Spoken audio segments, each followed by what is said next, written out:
Company মাত্রই সেই দুর্ভাগা যুবকটিকে চাকরি থেকে বের করে দিয়েছিল। পৃথিবীর এই অবিচারের বিরুদ্ধে সে অভিযোগ করতেই যাচ্ছিল। ঠিক তখনই হঠাৎ এক দেবীয় বজ্রপাত তার ওপর নেমে এলো। বজ্রপাতের পর সে আবিষ্কার করলো একটি জেডের ভাঁটি।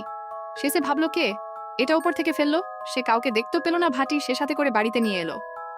টেবিলের উপরে রাখতেই ভাঁটি কথা বলা শুরু করলো। বলল, ভাঁটির মালিক এখন থেকে আমি আপনার। ছেলেটা ভাবলো সত্যিই কথা বলতে পারে।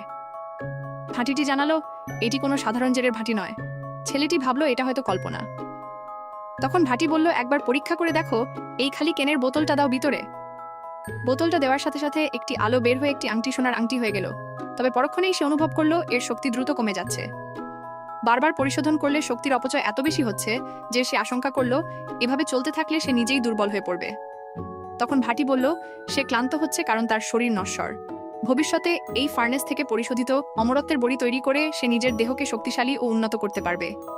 এরপর ফার্নেসটি তার শরীরের ভেতরে প্রবেশ করলো, যাতে সে সহজেই এটিকে নিজের সঙ্গে বহন করতে পারে। এরপর সে সোনার আংটি নিয়ে তা বিক্রি করার জন্য সোনার দোকানের দিকে দৌড়ালো। ঠিক সেই সময় এক ধনী তরুণী দোকানে এসে বেশ কিছু সোনার গয়না কিনল। যুবকটি ভাবল তাকে আরও বেশি অর্থ উপার্জনের উপায় খুঁজতে হবে। হঠাৎ সেই তরুণীর ফোন বেজে উঠল। অজান্তেই যুবক শুনে ফেলল। তরুণী তার ছোট ভাইয়ের জন্য একজন প্রাইভেট টিউটর রাখতে 2 মিলিয়ন খরচ করতে প্রস্তুত, কারণ ভাইয়ের স্কুলের ফল খুব খারাপ। এ কথা শুনে যুবকের মনে একটি পরিকল্পনা এলো। এখন তার কাছে তো ক্রিয়েশন ফার্নেস রয়েছে। সে নিজেকে প্রস্তাব করলো, আর তরুণী সিদ্ধান্ত নিল তার ভাইয়ের ফল উন্নতির জন্য তাকে একবার সুযোগ দেবে। কিছুক্ষণের মধ্যেই তরুণী তার বিদ্রোহী ছোট ভাইকে নিয়ে ফিরে এলো। যুবকটি হাত মিলাতে চাইলে ছেলেটি তাকে উপেক্ষা করলো। এতে তরুণী রেগে গেল, কিন্তু যুবক দোষ না দিয়ে শান্তভাবে ছেলেটির সামনে গিয়ে দাঁড়ালো। সে বই বের করতে বললে ছেলেটি জানালো সে পড়াশোনার কিছুই বুঝতে পারে না।